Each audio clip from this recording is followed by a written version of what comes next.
Berita selanjutnya, pemirsa, memastikan pembangunan di Muara Enim sesuai harapan. Bupati Edison menekankan setiap OPD meneliti dan membuat perencanaan pembangunan agar tidak ada lagi proyek yang mangkrak.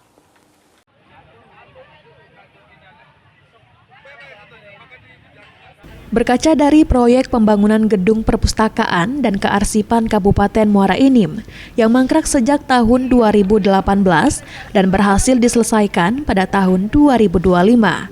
Bupati Muara Enim Edison memastikan perencanaan pembangunan harus baik. Baik proyek pembangunan fasilitas perkantoran, fasilitas masyarakat tidak boleh mengalami mangkrak karena menyangkut fasilitas publik. Selain itu, jika terjadi mangkrak, perlu dipertanyakan kredibilitas dari proyek yang dilakukan. Bupati Muara Enim Edison mengatakan, setiap membuat anggaran untuk pembangunan harus benar-benar diteliti. Untuk mematangkan perencanaan proyek, seluruh OPD ditekankan agar semua proyek pembangunan tidak terjadi mangkrak di masa kepemimpinannya, demi memberikan kepercayaan kepada masyarakat.